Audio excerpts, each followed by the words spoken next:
Yeah, thank you for having me. But before we get started, just switch this out real quick. So this will be a breeze for you. Yeah. Jake in front of the camera. He's Mr. Mads, Mr. Fit, Mr. Lululemon. If you haven't seen Jake, you will now. Yeah, growing up, I was definitely sport mad, full of beans, a lot of energy. So my mum was the one that kind of like encouraged me to get into athletics initially. But carried on this journey and now kind of inspiring others and younger children to kind of go into sport and play sport. And quite a lot of sports are transferable. You're doing similar movements and stuff like that, so it's always going to benefit you. Yeah, maybe in my first year, I was actually competing as part of like the GB team for like skeleton and bobsleigh. Mentally, it gives you a bit of a switch off from, like you said, the pressures that you have if you're, say, doing a scholarship and the expectations of you've picked that sport. You need to be successful almost. Parents are paying big money and they're, again, potentially expecting you to make their child that 1% better. Through working at Mads, you know, I've been able to see like the fulfillment that it gives like people and how you're not just like transforming, you know, the physical aspect and that little like 1%, but actually like you're transforming people's like mental health, their physical health, and you know the impact that you actually have on their wider life is just like exponential. Okay, welcome back to Talking Tekkers podcast, episode number 9. Getting through it. They are indeed. We've got another guest on for this one. We've got Jake from Maddisons. Jake, thank you for coming on. Yeah, thank you for having me. But before we get started, just switch this out real quick. Product placement, love it. Cheers for having me. Appreciate it. Welcome, Right, thanks for coming on. Well, it's not long. I was in the gym this morning, so I'm pretty sure we crossed paths this morning. So Haywards Heath, that's what happens. Everyone knows everyone, and it doesn't take long before we roped you in for another video. So I'm sure a lot of our customers have probably seen you as well online. You've got a lot of online content that you do with Maddisons and your coaching and stuff. So this will be a breeze for you. Yeah. Jake in front of the camera. He's Mr. Mads, Mr. Fit, Mr. Lululemon. If you haven't seen Jake, you will now. So yeah. First things first, I guess, where did you grow up? So I was born in London. Yeah. But I grew up in Peterborough, so I moved there when I was quite young, so about 5 years old. So I went to primary school there, secondary school there, met all of my childhood friends there, and we're all still in contact now. And yeah, that's kind of where everything began with me, like fitness-wise. So you didn't move schools, you moved there, started school and stayed at school? Yeah, that's it, all the way through, yeah. Because I've always wondered, changing schools, how that would be. Yeah. Never did it. And especially from a different, like completely different area. Like we get sometimes when kids move from like Linfield to Cookfield, you still see a group of mates, but yeah, that distance can potentially be tricky. But so when at that age, to be fair, I was like, oh gosh, I did miss the people at the time, but you soon slot back in again, don't you? Like, yeah. So when did you move to this area? Oh gosh, this is like probably about 3.5 years ago now. Haywards Heath, Mid Sussex newbie. Yeah, that's it. Yeah, so yeah, great place to live. Like everyone's lovely. It's all chilled. It seems safe, nice. Like can't complain. And it was Mads, right? Mads that almost brought you down. That you moved for the job, right? Yeah. So me and my partner always said we wanted to move down south. So she's originally from Eastbourne, and when I was actually like visiting her family at the time, I saw like a targeted ad pop up. I was like, Maddison's like coming soon. Like, what's this about? This looks pretty cool. It looked bougie. Yeah. So I literally applied whilst I was in Eastbourne, and I think it was the next day. Then Jerome got back in touch. And I was like, do you want to come down for like a visit, have a little chat? And yeah, I was buzzing. I was like, yeah, sick. Let's see what it's about. And then you know, after meeting him, the team, and you know him explaining what the vision was, I was literally on board. And then you know, a couple of weeks later, I was figuring out like how I was going to move down and all sorts of stuff. So that was it. Yeah, I was sold. Yeah. Leave Birmingham behind. That's it. Never looked back. It was difficult choice, was it? Leaving Birmingham or not? Yeah, I mean, like the job I was doing at the time, like loved it. Like loved working with kids at the time. So I worked in a boarding school, and so yeah, I think like leaving behind, you know, those young people who you almost like wanted to see go through the ranks. Like you see them from you know as young as prep school to senior school, and you go on a journey with them, right? So it was hard to I guess like depart from that. So we have that as well. We see them from toddler classes coming through to school, and then when they go off to secondary school, because that's not the age that we sort of go into, is you're with them for that whole journey. So yeah, I get where you're coming from. It's tough. We've also got, I say kids, not kids anymore, young adults now that 16, 17 that are kind of working for us and kind of assistants, kind of weekend staff, summer staff. Yeah, wow. And it's come full circle. So yeah, that's a long kind of, we've been coaching now nearly 10 years around in this area. And Haywards Heath and Mid Sussex is a pretty small place that you get to know a lot of people, and a lot of people know us. yeah, but it's good to see, like I say, that progression come from attending the classes all the way to taking the classes. So shows the impact you've had on them as well. Like, they want to come back. Yeah, it's a good sign, I guess. And I won't name names, but we've had one, if not two, coaches where they're actually their mums text me asking if like it's okay or do we have any jobs going. They said don't tell them that I told you. So we reach out and got them involved. So it's pretty cool, really. So I guess obviously you're a PT, you're a coach. When you were young, was it always sport? That's what you wanted to do when you grew up, or were you trying different avenues, or were you set on being something to do with sport?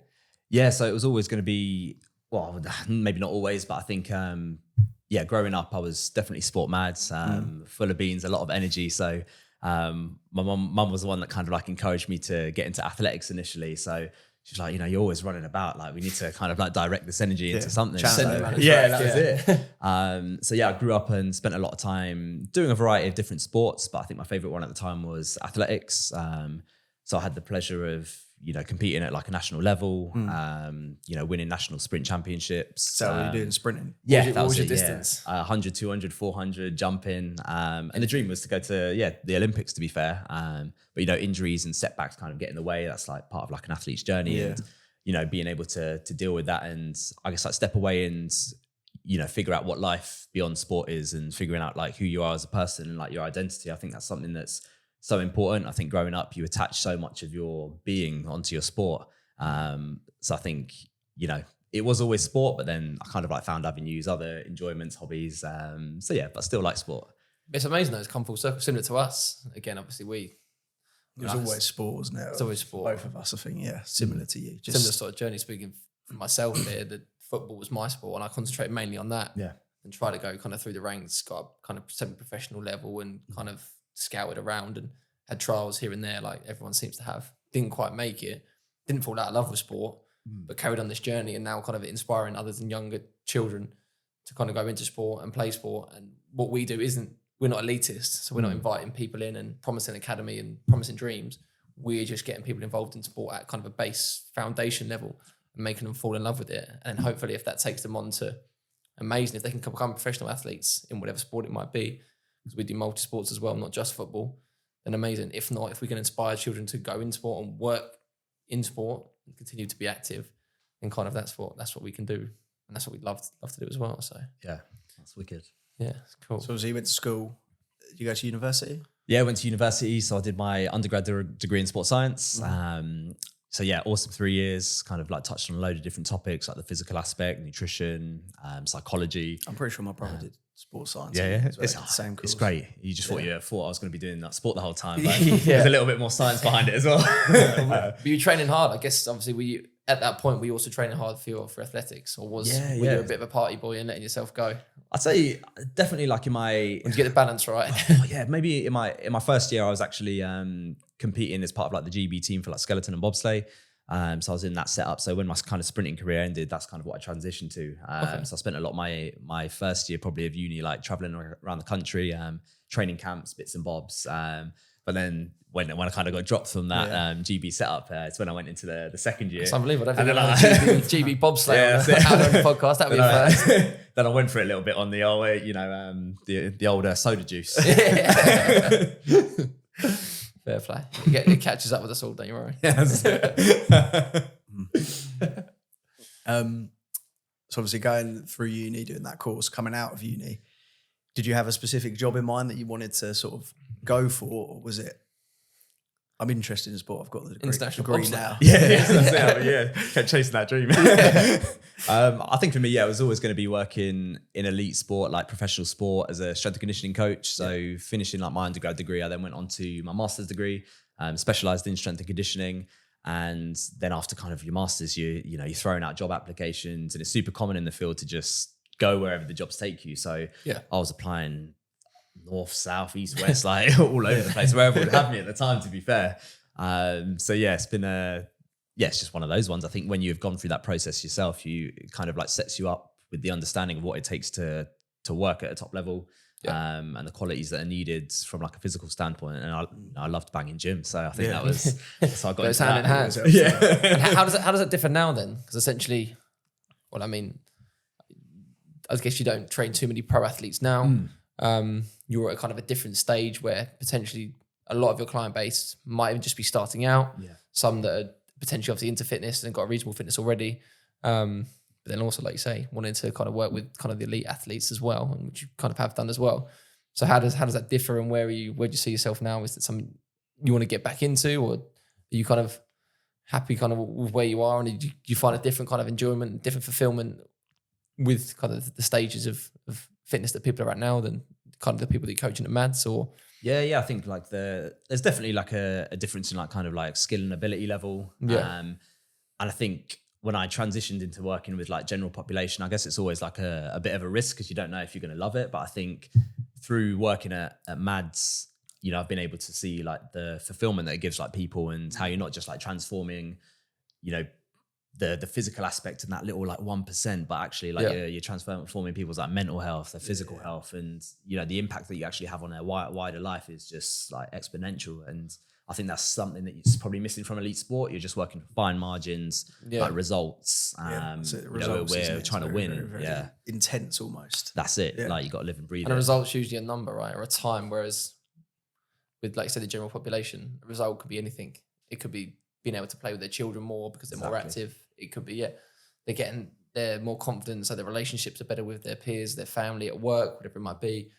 They can go and play with their children, like running, jumping, competing in parkrun with their kids, chasing after them, going on the cycling trips with them, stuff like that. So I say the wider result is health and wealth, as opposed to, like you say, there's 1% which are usually time-based or weight-based, I guess. Yeah, and that's the beauty of it. So I wouldn't change a thing. I couldn't imagine like going back into like elite sport now. I feel like I've scratched that itch. Been a part of it like myself as well, and like what's happening now is just it's wicked. I love. Do you find who's more difficult to work with? Out of kind of you said the 1% of the elite athletes, or your everyday gym goer? Oh damn! What'd you say? I guess like there's challenges like in different aspects. I think when you're looking to like coach like movement ability, for example, I think it's super easy to get someone who's like elite athlete who like moves super well to do that stuff. So it's almost like your job's kind of redundant there because they do a pretty good job for the most part anyway. More challenging from like gen pop and that perspective. I'd say with like elite sport, I'd say the actual like role of like working within a quick pace like team environment is probably more demanding. Like if you've got head coaches who want scientific like reports done within like 24 hours or like data analyzed like straight after a game or like ASAP because they want to crunch some numbers or see what needs to be implemented to then make the team better as quickly as possible, then you need to move fast and you can't get stuff wrong. That's it.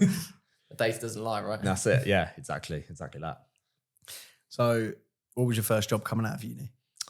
So coming out of uni, straight into strength and conditioning. it was straight into strength and conditioning. So I'd actually done like internships. So worked within like professional rugby, some like academy teams, did some like GB disability athletics. And then like my first official like full-time kind of like paid role was actually like moving into like a head of strength and conditioning role in like a private school. And then that's where I would be working with people like as young as maybe 11 years old to 18 years old. A lot of them were in academy setups as well. So I'd be liaising with, again, like pro rugby teams, like Birmingham City Football Club, all sorts of kind of, elite setups, who would then kind of like use us as like a hub. So, we'd be coaching their athletes, a lot of those athletes as well, seeing them on TV now as well. Seeing people like, perform at Six Nations, like all sorts of stuff who have come through that school rank. It's always amazing to see like, the small impact or like part of that journey you would have been like, obviously these guys are extremely like, determined, and I'm sure would have got there anyway. So like it's just nice being a part of that little like, exactly. That's similar to a debate we have quite often. People ask about, we work in all manner of schools, from small village schools, standard state schools, big state schools, private schools. I guess one of the advantages of going to a private school or kind of set up like where you were based is having the access to someone like yourself who's got the knowledge and experience of working with kind of elite athletes, which I suppose gives their children an absolute great step onto the ladder of being a pro. Because when they transition into being a professional, a paid professional, a lot of their days spent, as you know, within gyms, looking at that, especially in these modern day football, for example, it's all data driven. So if they've been kind of used to that running certain numbers, distances, working on their kind of physique from early on by having that access from going to a private school or being based within kind of an academy system, then I suppose they could be better model pros when they get older, as opposed to someone like Jamie Vardy, for example, whose diet we know isn't quite on 15 point. cans of Red Bull. And didn't come into the program until about, was it 2024, 25? Yeah. To someone like Ronaldo, who was kind of, well, he kind of made himself, but he was brought into it at a much younger age, and made himself in the gym. Yeah. Still going now, isn't he? Exactly. Still nearly 40. Mad. So I suppose, yeah, having what was kind of that like? What kind of setup did the private school have?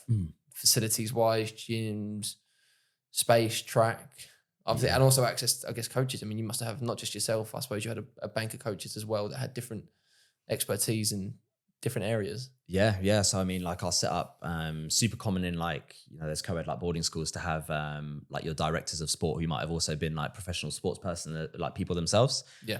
So a lot of our directors of sport, say like our director of rugby, for example, he was a professional rugby player himself. I think we had actually maybe like 3 ex-professional rugby players who were like in that school setup already. So they were coaching the rugby teams. You had people who perform high level in, football, swimming, netball. So yeah, you had already people who have kind of like been there and done it, then like built down their experience and kind of like expertise there in that sense. Facilities wise, there was like a athletics track, maybe like 5-minute walk away, which during the summer term we'd have like exclusive access to. We'd have a gym, we called it like the weights balcony. So that was like 7 or 8 squat racks, for example. Dumbbells, kettlebells, like the whole That's kind more of than whole most public works. gyms have these days. Yeah, genuinely. And, each team would have like a designated kind of time slot throughout the week and the days where they're able to train. So, you've already got these boys and girls who are able to not only do their sport, but then, specifically book time slots to come and, go to the gym and lean on your expertise as well, I guess. Yeah. Was there a lot of individual programming? Was it more kind of group stuff as opposed to like if you got the rugby team in, they kind of all need to work towards a common goal. Obviously, you have different positions in the team and obviously varying levels. But yeah, could they kind of book in almost like a one-to-one session with yourself or a chat or? Yeah, one-to-one sessions, consultations. So I think like early on we have like almost like our foundation, like movement phase. So it's, say there's like 7 levels, for example. So everyone will have to go through like the same level of like movement competency just to ensure that they can move safely and correctly. So say, for example, like level 1 could be an air squat. So, they're going to be able to squat with no weight, making sure that they can do that well. And then gradually over time, they'd move to level 7, which could be like a barbell back squat. And then after that point, it's, figuring out maybe like what positions they play. How can we make these movements more specific to the game, and how that's going to then transfer onto the field or the pitch or whatever they are playing then. I'd say, so, very, very detailed kind of like programming, very sport specific. And everyone's programmed to some degree once they kind of like move through that foundation phase would be very like different from one another. But then, occasionally like some people will follow like the same programs because they got kind of similar goals, similar positions, or similar like abilities. And I think particularly for like the girls, the S&C buy-in initially wasn't as high. So I think for them, it was like trying to figure out like, okay, what are the things that you actually like enjoy? How can I give you a little bit of autonomy? So we're not just kind of like doing S&C. It was about educating, making sure that they're not thinking they're going to get bulky and, being on their side and advocating for them when, they did want to go gym and then figure out what, how I could kind of like pull and kind of eke out the most out of them as well. So that's probably like the biggest challenge. But then eventually, they bought in and could individualize that as well. So it was good. Amazing. And you see, going back to kind of the 1% of the athletes, and then you mentioned it, I think off air, you now kind of see people that you've trained at that younger age, gone through those programs, gone through the ranks, and now kind of competing in professional sport. Yeah.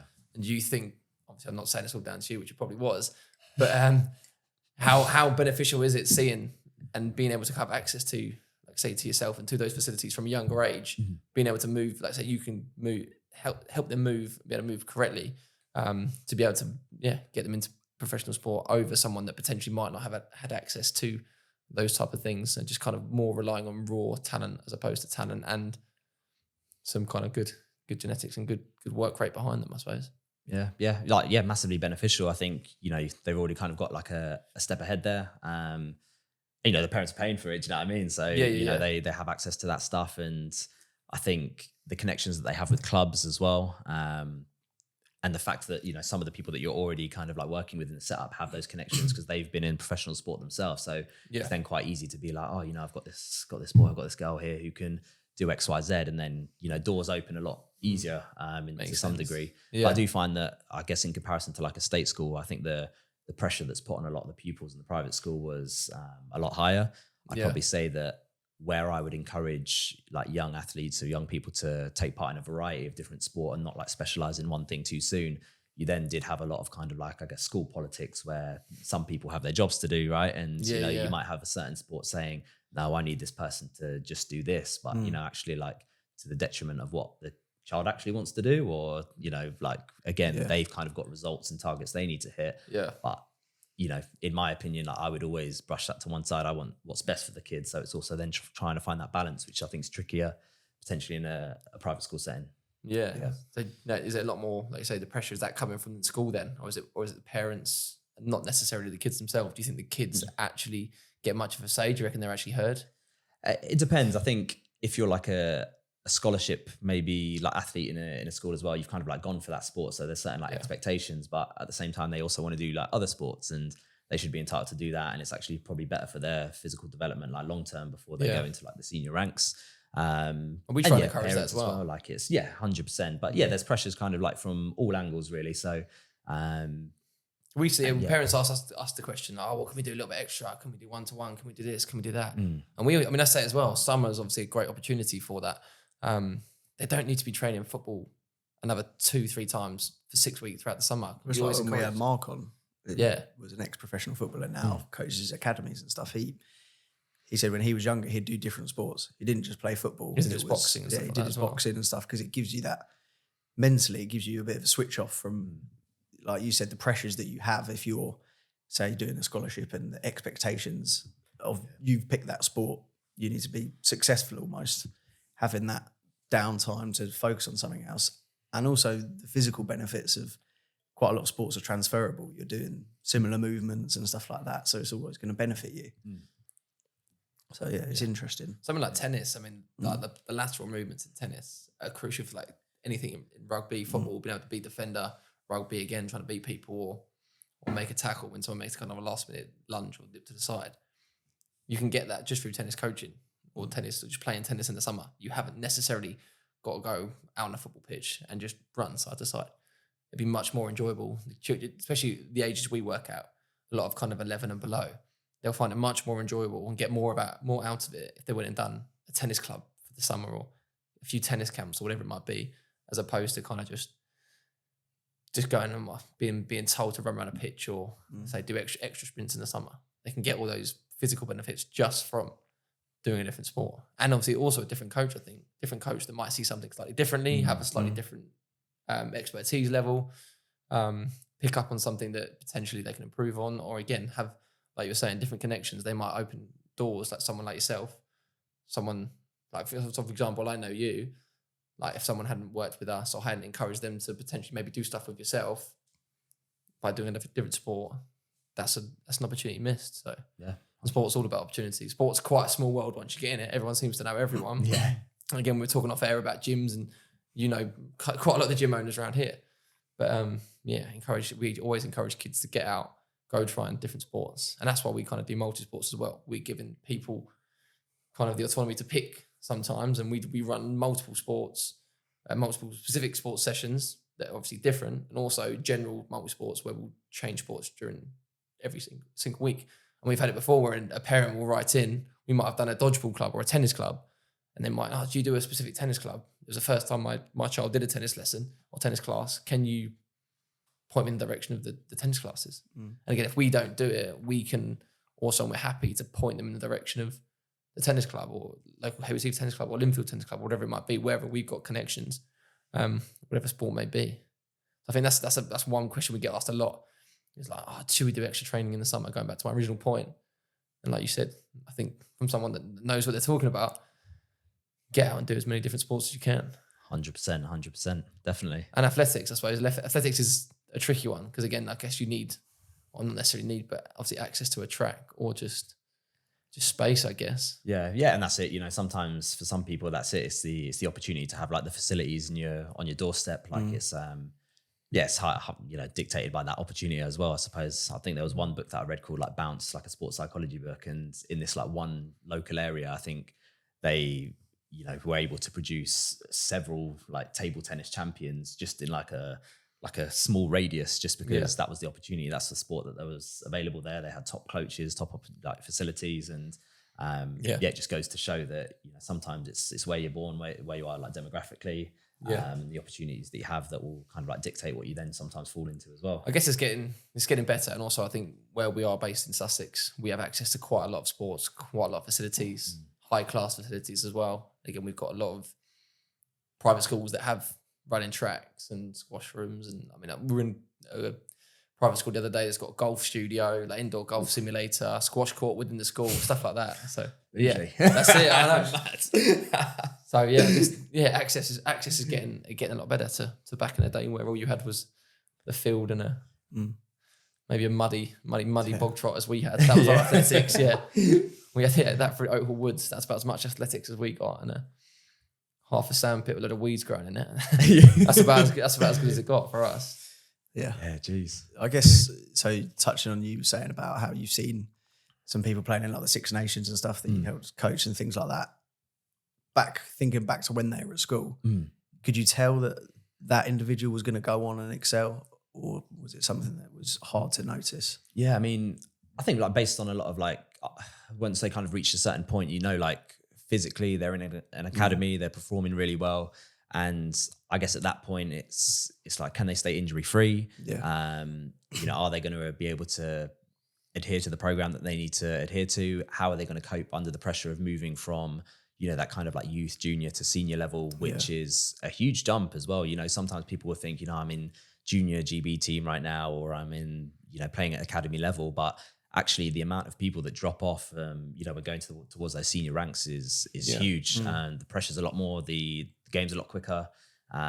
It's tough to keep up with, and I think needing to have the resilience, and those psychological skills to overcome certain obstacles and adversity is going to be extremely important. So I think probably those are the things that I notice most in those people that have made it to that level. I think mindset wise, they had it right. Do you find that comes a lot from the parents? Is there supportive parents behind those type of children? Yeah. I mean, I guess there's a recipe for success. What would you chuck in there? I suppose kind of a supportive parents and peer system, I guess. Yeah. Obviously a coach. But yeah, I guess like you say, it's got to come from within as well. Yeah. I mean, how do you spot that? Is there telltale signs of? Yeah, I think like if we're looking at like youth football in particular, like my girlfriend's a sports psychologist, so I've obviously got the kind of like added bonus of having like the intel of like the most current research and stuff. But what I'd probably recommend to parents who might be watching this right now as well is to look at the 5 C's. So it's like a psychological framework that's used within youth football in particular. Okay. And it's about kind of like building on the 5 key components. I can't probably reel them off at the top of my head, but there's like confidence, control, so like emotional control, communication.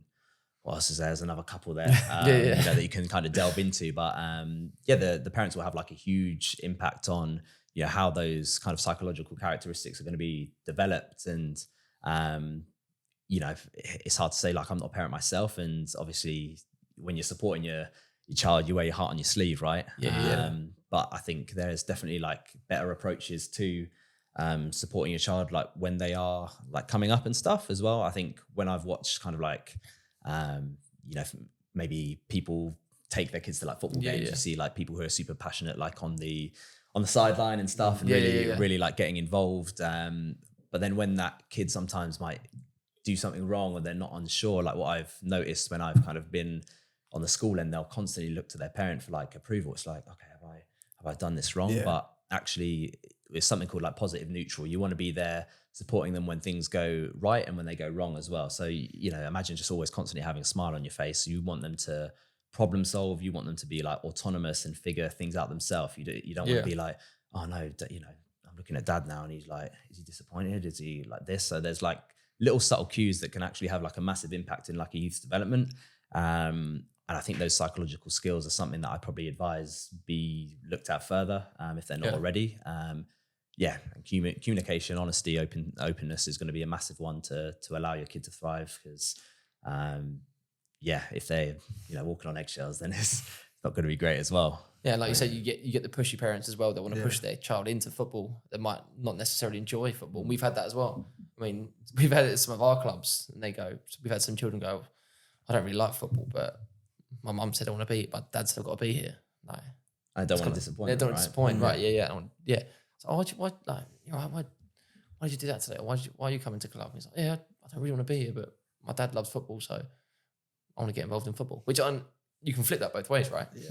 The child wants a positive impact and wants a positive relation with their father or mother, whatever it might be, and they've seen that their passion and love is sport and football, so they kind of want to emulate that, which is great. But then also you don't want it to go the other way where they're kind of being pushed into something they don't really want to do.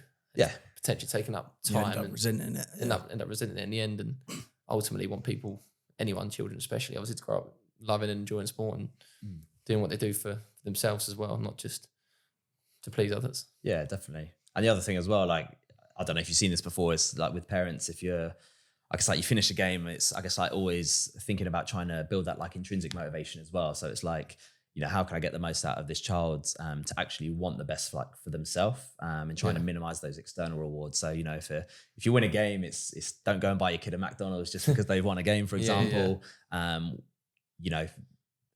because then like what message is that sending if they don't perform well or perform, not to the standard that they wanted to, I think again, need to be like neutral and encourage like almost like the process of the game, like identify like what did you do well there, how did you help the team, and exactly, so also building that intrinsic motivation from like a young age, so they're not looking for external rewards, is going to be something that's going to be powerful to keep them going for longer if they they do have aspirations to keep going to that top level too. It's amazing. Yeah, I agree. So then moving on, you then left that job and was you straight into Maddisons from that? Yeah, straight into Maddisons. So 3.5 years strong right now. It's been a bit of a ride. I think I spoke to you in the class, and I think you'd said Maddisons was the first time you'd actually coached adults. Is that right? Yeah, I mean, pretty probably. Much. Yeah, like so I've done like adults kind of like through like sports teams and stuff like that. Yeah. But I think like general population, like adults. First time being on. And how did you find that? Because again, the transition from working with say young athletes, 11 to kind of 16 potentially to, like you say, general population. Yeah, I think it was just a different vibe. Like I think it was an approach to coaching that I'd never done before. It's just like the moment I kind of like put on that mic, stepped in that studio, it's like, I want to like be vibey and just have fun. And that's what it's kind of like been ever since for me. It's like making people feel good. And, no matter what kind of like day they've had, I'd like to think like people will leave a session, even, they might get a harder session from someone else or a more technical session. Yeah. But if they have like a fun session and they've left feeling good and, that's kind of like my job done. And I think that's what I love most about like coaching now. And I reckon that's, like you said before, then your personality comes out in the videos and in the classes for sure. I mean, I distinctly remember the Christmas Eve class where I may or may not have been hungover. The first thing I see when I walk through the door is a giant turkey in the door. Mate, I love that. And that was yourself. Still bounce around the class. And Christmas Eve. Still don't wash that outfit. Yeah. Actually, maybe we should do a mascot. We should bring our mascot, Teddy, and we'll see if we can get you last the class. Well, I don't think you would in that heat. No, I struggled walking around town in that. So. But do you think you're that person? Obviously, I'm guessing you always had that personality. It's not something you just switched on, kind of coming down to Haywards Heath and into Mads. But I'm guessing my question is, was that personality able to kind of manifest itself in the job you were doing? I guess you're a little bit more serious. Not that it's not serious now, but more of kind of a serious environment, like you say, where parents are paying big money and they're again potentially expecting you to make their child that 1% better to get them into an academy system where I guess you can't be walking around dressed as a giant turkey or inspiring 50 people to start moving on Christmas morning. Yeah. I think so. I think, when you do work in a school, there are like kind of like, procedures you need to follow. Like you can't say your social media needs to be maybe like private or a bit boring kind of thing. You might have to change your name and stuff. Whereas like, I want to be able to just like showcase fitness and like be inspiring in other ways. And I think, then maybe there's like a part of that personality that you got to like dial down a little bit to allow you to then like fit the mold of what like that kind of environment, wants you to be as well, and how you want to be perceived. But I'd probably say I was probably still, even in that setting, the most probably like, fun, vibey member of staff. I'd say the whole S&C team. So if you're watching this as well, shout out to you guys too for riding the wave with me. But yeah, I think, after that point, leaving transition, it was a fresh start. It's like you can kind of be yourself a little bit more. And, I'm still a super chilled guy. Like I can turn the switch on and off. Maybe less so when I was younger, hence why I got into sport. But I've kind of figured that out now as I've gotten older. So it's all right. What would you say the key aspects of coaching for you, for what you're doing at the moment? Is it high energy and enthusiasm, or is it more, is it slightly different to what you were doing before, where before it was a lot of knowledge and stuff like that, whereas now would you say it's more energy, enthusiasm, getting people motivated? Yeah, I'd say like a combination of the both. I'd say when I was doing like S&C, I think definitely a lot more like kind of like technical. I say like I'm a good personal trainer, but like probably a great S&C coach, like where I can't use that skill set as much anymore when it's like speed and power development. That's like my specialism, like change of direction, performance, plyometric training, all of those things that you kind of like miss out on a lot more, whereas it's a lot more like controlled. It's like easier to manage now, whereas it was a lot more technical before, a lot more like in depth. But it's different. Definitely prefer what I'm doing now though. I suppose you just add into your toolkit as well, right? You've done all these different things. I mean, you could pretty much train anyone. Didn't you say you used to bodybuild? Yeah, I used to bodybuild, so we'll get won a few picture. like We'll get a picture for the viewers. Yeah, that's it. Won a few national titles. Second at like British champs for my last competition. Retired in 2018 and haven't looked back now. But it was good. It was. I'm sure that's got to be vastly different training compared to your kind of athletics and bobsleigh to bodybuilding. Yeah, 100%. I just love pushing myself in different ways. I think being able to dive into nutrition a little bit more. So it was a self test. I always self-coached when I bodybuilded. Okay. Kind of just I wanted to see how far I could like push myself really, and that's what I continue to want to do. When did you start hitting the gym? Or properly doing? So probably started lifting when I was 11 o'clock. 11 o'clock. Yeah. It'd be that soon. Damn. 11 years old. So that's kind of a myth because I almost. You're always told, aren't you? Like 16 years old. 16 when the body's kind of fully developed, but. Yeah. So contrary to popular belief. Yeah, of course. Yeah, I think there is like a common belief that, lifting will stunt growth. Yeah. Or will decelerate that process, but it won't. A lot of the research points towards like positive aspects of being able to like weightlift from a young age. So as long as you can move well, that's going to be the most important thing. I think the issue comes when people like will lift silly kind of weights and with poor form and technique. That's what I guess doing it wrong. Yeah, exactly. That's what caused the problems. But I think, when I was kind of growing up, I was probably like 13 years old and I was I was back squatting 80 kilos, or I was able to snatch or like power clean at 11 years old. I'd snatch power clean 50 kilos or whatever, which is nuts because people wouldn't think like an 11-year-old would be able to lift that safely. Now. But I had great coaches, S&C coach at that age who was able to then take me through that process of being able to lift correctly, but took me through those foundations that I discussed earlier. We started with the broomstick, but then my luckily for me, like learning process was quite quick, whereas for some people that's a little bit slower. So it just varies person to person. I'm guessing is there many people around? I mean, I've not heard of too many people that do S&C specific stuff with kind of children of that younger age. I guess like are they hiding kind of in the private schools, and that's where kind of people kind of see access to it. Yeah, I think hiding in the private schools and academy setups as well. I don't know of many like freelance kind of like S&C coaches or like youth S&C coaches like in the area at the moment. But it is something that's emerging at the moment. I know there's a great course at like Cardiff Met which focuses purely on like youth athletic development. I think that's what their masters is in now. Okay. There hopefully is something that's becoming a little bit more popular. I think it's definitely something that's needed, whether you're male, female.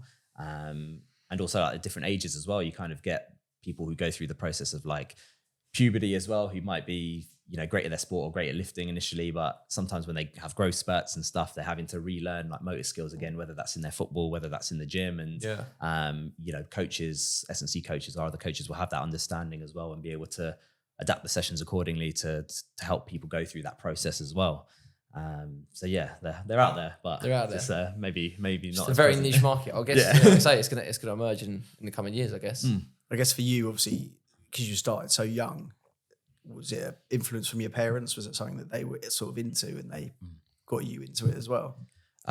So not really, to be fair. Like, a lot of my parents are. Again, that's a myth as well, isn't it? Like, Yeah. isn't it about runners? If your mum and dad were fast, or your dad, like one of your parents were fast, you naturally become fast, or you naturally are faster than someone else. Yeah, nah. No. Well, to be fair, I think my mum is. If she had done it, to be fair, I used to see her like riz everyone on the mum's sports day. Yeah. She'd be barefoot, kick off her shoes, she'd mash up the track. Well, I see dad bring trainers. I've seen a dad bring spikes before. I've seen that on a school sports day. Also seen a lot pull the hamstring or something like that. Yeah. Oh god, that's my worst nightmare. I would never do Wind it. up on their face. I've seen a few of them. So you're gonna be that dad. Oh man, yeah, I hope so. But I'm that also. That You'll bring your own blocks, I think, and set them up. Oh man. But so it didn't come from your parents. They weren't particularly. I think a lot of my family are a little bit more artsy, like loads of actors, singers, and stuff. Like talented in that aspect. That's where the body in front of the camera comes from. That's the joke in front of the camera. Oh no, they're a lot more buzzing. Like the fun is buzzing. I'm literally probably the most tame family member out of the bunch. So I bet your Christmas is fun. It's actually nuts. Yeah. Like my dad's like 1 of 13. It's just like chaos. Our family's like massive. Like it's a pretty wild one. So, but yeah, no. So you didn't kind of like get that from them. I think definitely that the encouragement to be active and like get into sport probably again to direct like my like buzzy energy when I was like younger. So yeah, always like super supportive in that sense. And I kind of like found different sports and like athletics and stuff myself. Never really pushed me in the sense of like what sport they wanted me to do. And I think that was probably the benefit of maybe them not having that same experience growing up of having like done a sport themselves. Yeah. So it was kind of like then free where it rained. I was able to try everything. It gave me great experiences, took me to some great places, met some amazing people. So I think that's another thing people don't tend to talk about as well, how far sport can take you. And like I say, you can meet some great people, have some such great experiences across the world. For example, like, I mean, I know you're keen and you've done it before. I've literally a couple of weeks ago just done a high rocks over in Switzerland. And you're talking to people and meeting people from all around the world, congregating in a small little town in the east of Switzerland, just for the love of sport and running. Yeah. Put yourself through pain. But like I say, it takes you, sport is universal. Again, similarly, I had an international parent, funny enough as well, come over from Switzerland, just joined the school, looking at clubs for a child. So she brought the child in to watch the after school club. They spoke German and he spoke very, very little English. Eventually managed to get him off the side and he joined in with all the children, and the children were asking, he managed to obviously tell him his name and stuff like that and a few words in English. But before you know it, before the end of the session, he's running about with all the other children playing football. Even when I asked him, I got the most minuscule school German ever. Just about Gut and Ja and Danke. That's about all I've got. And he was looking at me strange.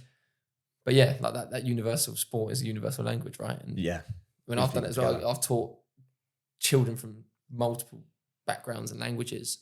And although they probably don't understand what I'm saying half the time, when you demonstrate things and put a ball in front of them or whatever it might be, all that goes away. The communication is through the sport, and it's amazing. Yeah, 100%. Brings people together, right? Yeah. Would you ever do that? Would you ever go abroad, potentially work abroad? Gosh. It was something like I thought about like the early days and stuff. Like me and my partner discussed it. I suppose you wouldn't be able to pay for all your family to come out and see you. That's one of 13. I think that's it, to be fair. It's, I think for me, like my immediate family, like I've got kind of like some responsibilities and stuff that I need to take care of here, which would like prevent me from ever going abroad.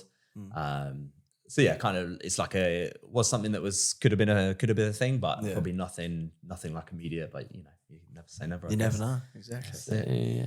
I guess we touched on it a little bit, like family and stuff like that. In terms of your other family members, are they similar to you with sport? Do you something that you do together, like with brothers and sisters and uncles and aunts and parents, or all the cousins? By the sound of things. They're all super artsy. To be fair, like they're a super talented bunch.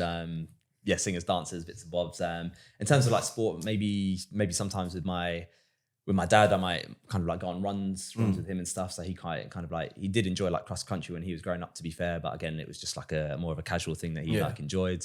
Mum, I'll still take her to like gym now and stuff. So if she ever needs anything or needs to be shown how to use stuff, then there's always time. So if I can go to the gym with them as well, that's always something that are they here now? They actually followed me down. So my mum, dad, sister all came down. I think expecting grandkids now and stuff. So which is good. They're literally probably a few minutes around the corner from here actually. So not super far. But yeah, as well, like sister, she still lives with my parents. I know we touched on it kind of like earlier as well. Like so she's someone that I care for as well. Like my parents do the majority of it, but like I'm a sibling carer, so she was like diagnosed with like schizophrenia and stuff. Probably when she was like 16. So I think growing up as well, you know, tough time for like the family and stuff. Like it's kind of like had to go through a lot. Being able to care for her, but they still do like a great job doing that now. And I think sport for me, you know, back then was a huge outlet. I think for me and the family as well, I think that was a huge source of like happiness when, you know, times got particularly tough. I think even though things didn't work out, didn't kind of get to that top level, we always like look back on the places that it took us and you know, how it kind of got us through, you know, very difficult times as a family of four as well. So you know, sport, I've got you know, all to thank for that. That's amazing, mate. Sport is amazing. So I guess like obviously you're very active, obviously in the gym a lot and stuff like that. On a day-to-day lifestyle, what is it that you do to keep healthy? Like for people that might be watching, who might be wondering in terms of diet and just sort of general well-being and stuff like that outside of the gym, what else do you do? So I'm like similar to Jordan, doing a little bit like high rocks and functional fitness training.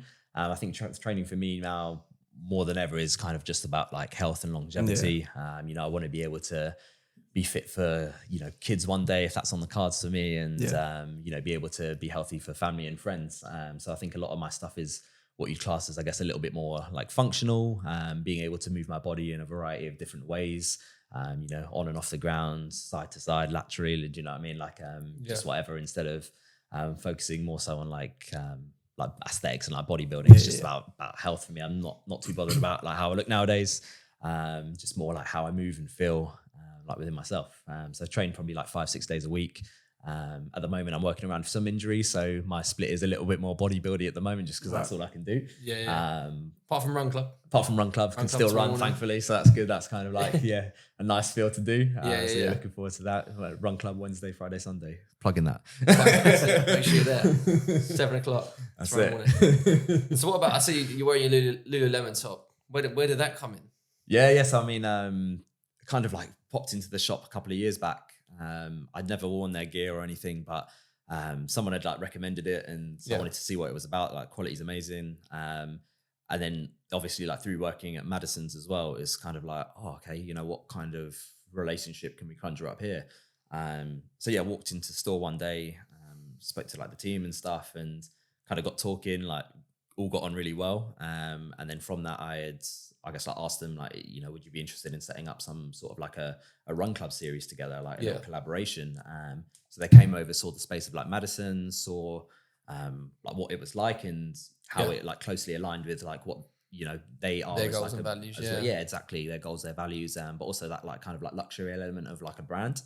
And then from that we set up like a summer series. I think it was 8 weeks long. So like every Wednesday evening I'd be heading to Brighton, invite as many people down as possible, and then get people active through like community and stuff. So I think that's what Lululemon's all about. And then we continue to do more events over the years, and it kind of just snowballed into an ambassadorship. So like, I now like represent them, and we collaborate to help people get active. We have Maddisons as like an ambassador studio as well, who also like represents them too. And it's just opened up, I guess, like more doors to get people active, collab, and, you know, have some more cool events, and you know, the help from them to drive kind of like money and events and things behind what we do too, which is super cool. That's amazing. There's quite a lot of those run club and community events that are popping up more and more. They say you haven't necessarily got to be a member or a customer of the shop. You come down and get inspired by what they're doing and putting on for people to inspire them to get healthier and fitter. And then I guess the benefit of that is the people then may spend money in the shop or on a Mads membership or whatever it might be. But the initial goal isn't, like I say, we're not doing this to get 1,000 people down. At least if we get a few hundred going to buy a t-shirt, that's what we want. It is inspire them to get fitter. And then from there, they just naturally then want to purchase fitness gear, fitness wear.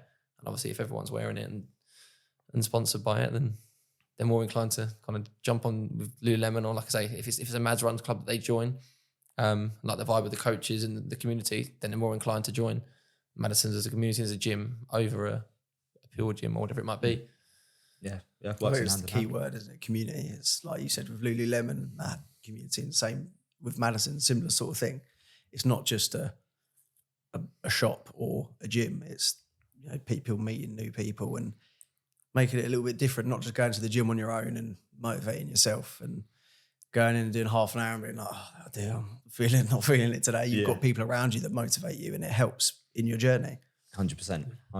Yeah, love it. Quality brand. And this is I know everyone knows it's not your first time behind the camera, but another element of what you do, another branch of Jake is your work with Fit, which is, I mean, for people that don't know what Fit is, as in F-I-I-T, is that right? Yeah, that's the one. Give a little explanation of kind of what that is and how you kind of help work for them and coach and produce some of their fitness videos. Yeah. So they specialize in like on-demand videos. So some people might know it through like lockdown, like massively exploded then, where it would be, you know, home workouts with dumbbells, kettlebells, body weight stuff. So like super accessible for everyone to do, you know, regardless of what your level of ability is. So we have like beginner classes, intermediate, advanced. So my job there, I'm like a master trainer. So I work on like a freelance basis where I'll go to London and like film periodically and like batch a bunch of sessions. So it could be like 5 to 6 sessions that we might film in a day, varying kind of intensity. But yeah, I guess like the idea behind it is that I'll kind of, be on camera, you know, a little bit of like a performance as well, because you're not necessarily like working with actual people in the room. So it's like another skill set that I've had to develop. Yeah, I've seen some of the videos. And how'd you find that? Because you're talking to the camera, but no one else is following along with you. Yeah, exactly. Yeah, so you got to like learn, how do you like motivate people like beyond the camera, you know, behind that wall where you can't actually see anything. And like in the studio, I've got like music in my ear and stuff, but the camera people, when they're, you know, they're like filming and stuff, like all they're hearing is just me talk. They're not hearing any music, nothing. Like it just must be like so dead and like weird to watch. But yeah, once the production team put everything together and the music, the lighting, and, you know, bringing that energy to the sessions, then it's it kind of like makes it all pop. But I think, it's definitely been something that's helped hand in hand with like working at Maddisons as well, being able to be energetic and like bring that vibe and stuff. You know, it's like complemented each other nicely. Yeah, I suppose we'll go touch on that, kind of being energetic and being able to be in front of the camera and being confident and loud and that person. We find it's tricky. We look for that in a staff member, because obviously what we do, we teach a lot of younger age group, toddlers, and a lot of what we do is sometimes a performance. You are kind of putting on a story or whatever it might be for a group of 3-year-olds. You need to inspire them. You're telling them you're running through the jungle and jumping over trees and you're getting chased by tigers, so you've got to speed up, things like that. And we've got to fully immerse ourselves into the session. But we find it is very difficult to find those kind of personalities. Do you think it's something that can be worked on? Do you think it's something you just naturally have from, like say, childhood and you're growing up? Or is it something that is really niche and you just got to find those gems?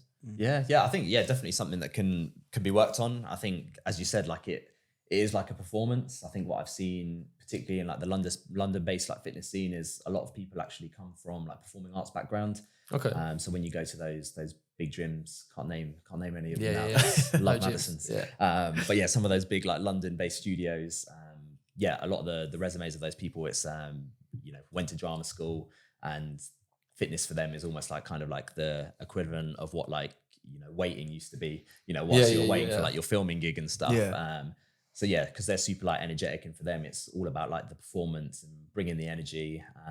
Maybe coaching knowledge isn't as high, but I think how they make you feel and the experience that they put on is so much more powerful than someone who might have all the knowledge in the world but maybe isn't as energetic. So I think it's definitely something that like people can work on. I think some people are maybe just a little bit more naturally like buzzy just because of like their upbringing in general. But I think even the coaches at Mads, like I've seen so many of them absolutely like shine from when they started from day one to like now. The confidence has just grown, and it's like, it's incredible to see. I think that's seeing you as well, seeing kind of what you do and think, oh god, seeing the vibe you're getting, the energy levels that raise. So kind of, I've got to bring that same sort of vibe. I think they've got more energy than me now. I think that's killing your office space now, mate. That's it. Yeah, literally, that's it. They've done amazing. So based off of what I've witnessed through them, like I would definitely say like it can be, I guess, developed. Yeah. It's funny enough you say that, actually. I mean, I didn't even think about that, the whole performing arts background. We've got 2 members of staff now that are both, again, come from performing arts background. One that kind of still, she's in college and she does shows and bits and pieces still now. And that's what she wants to do. And again, we found that instantly she was really, really good and confident at talking. Some of our sessions, you'll sit there Just being in front of like similar to kind of you guys, what you guys do. You'd have 20 kids and 20 parents, all eyes on you. And all of a sudden you've got to project your voice, kind of control the room. And someone that's got that performing arts background has kind of already got that in their locker. And same with another member of staff we got as well. Similar, did stage work and performing arts at GCSEs. And those two very, very confident in front of. Yeah. Most of our coaches have got there now and they can definitely do it. Some it took a lot longer. Whereas, like you said, the performing arts background coaches definitely seems to help. Yeah, for sure. Yeah, snap straight into it. Maybe I should go into performing arts. So I think a good thing to end on would be, what's next for you? Have you got any goals in the future that you want to tick off? Or are you sort of just sort of seeing how it goes and where it takes you? No more bodybuilding comps. You never say never, right? You never know. I think for me, mate, like physical goals, I'll probably just continue to push myself. There's definitely some sort of like a crazy challenge, like an ultra marathon in the locker somewhere. Maybe continue to do some like high rocks and stuff in the meantime, or other functional fitness events.